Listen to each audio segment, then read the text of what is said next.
नमस्ते बच्चों।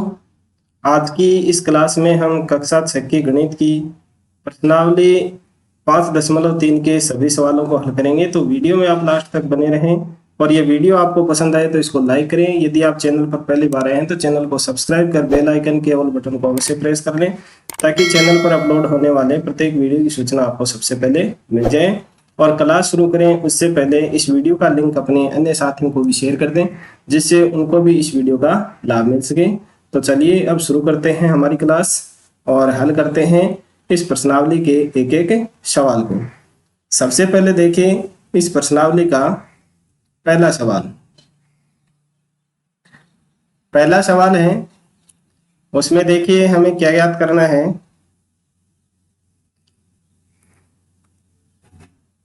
पहला सवाल है, उसमें दिया गया है निम्न को सुमेलित कीजिए। यानी यहाँ एक तरफ कोण के प्रकार दे रखे हैं और एक तरफ है उस कोण में कितना घूर्णन होता है वो दे रखा है।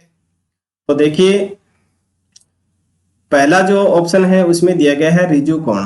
तो रिजु कोण है वो होता है 180 डिग्री का। कितने डिग्री का? 180 डिग्री का।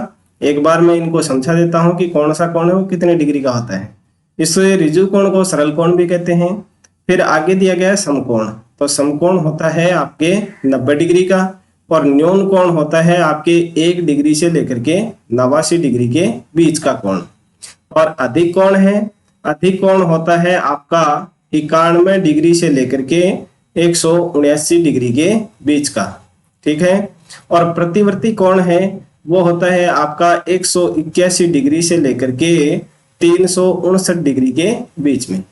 अब आपके ये अगर कोणों की माप याद है कि कौन सा कोण है वो कितने डिग्री के बीच में होता है तो आप इनके जो घूर्णन है वो आसानी से बता सकते हैं। ठीक है।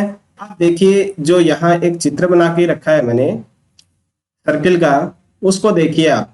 इसमें 4 समकोण हैं। अगर हम इसमें 2 व्यास खींच देते हैं और 2 व्यास जहां मिलते हैं उससे यहाँ इस जो सर्किल है यानी वृत्त है उसमें 4 समकोण बनते हैं। ये पहला समकोण यानी 90 डिग्री का, फिर ये दूसरा समकोण, ये तीसरा समकोण और ये चौथा समकोण।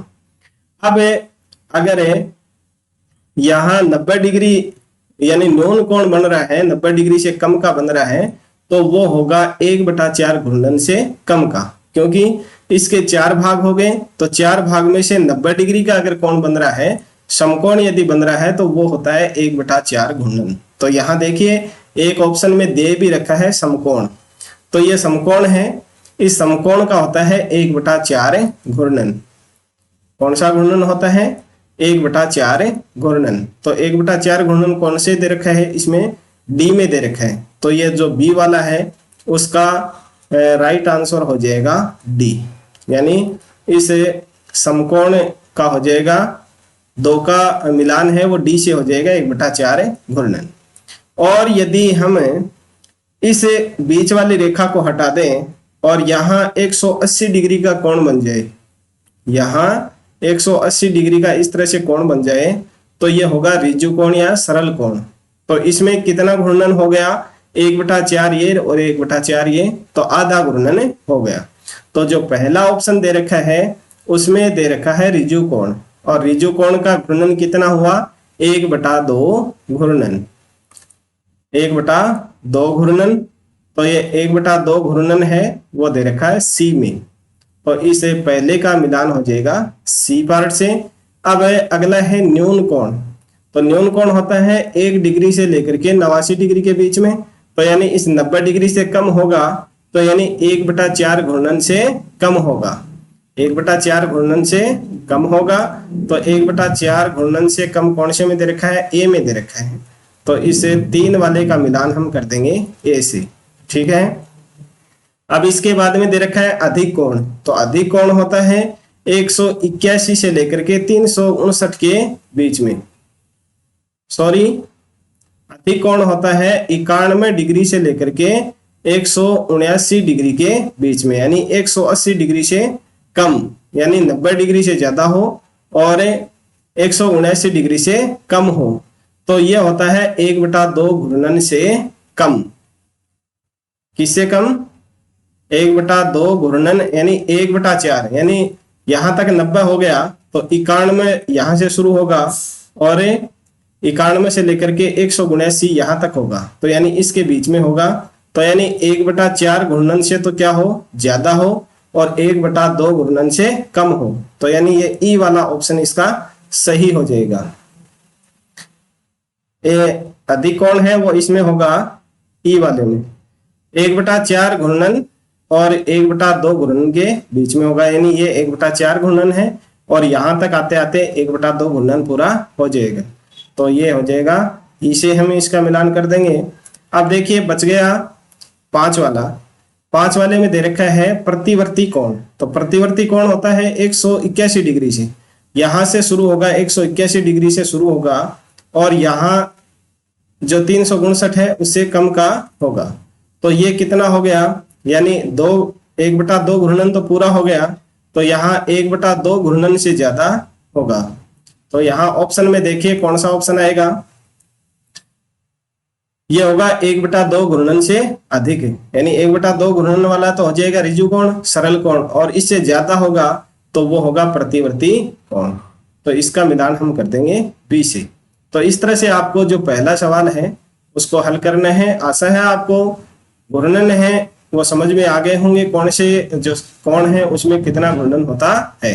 चलिए अब देखते हैं दूसरा प्रश्न।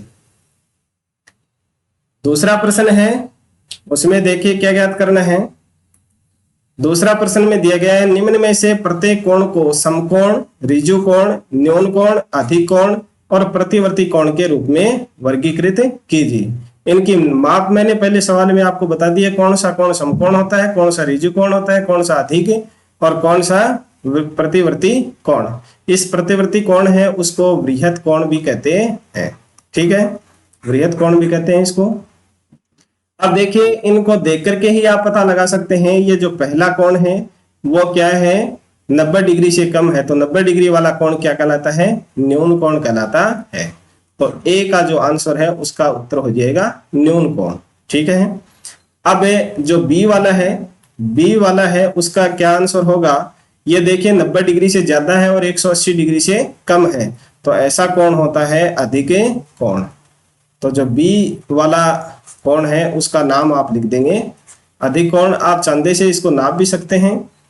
अब यहाँ देखिए सी वाले में, तो सी वाले में देखिए यहाँ इस कोण की बात की जा रही है, तो ये कोण है वो 90 डिग्री का है और 90 डिग्री वाला कोण क्या कहलाता है, 90 डिग्री वाला कोण कहलाता है समकोण, ठीक है।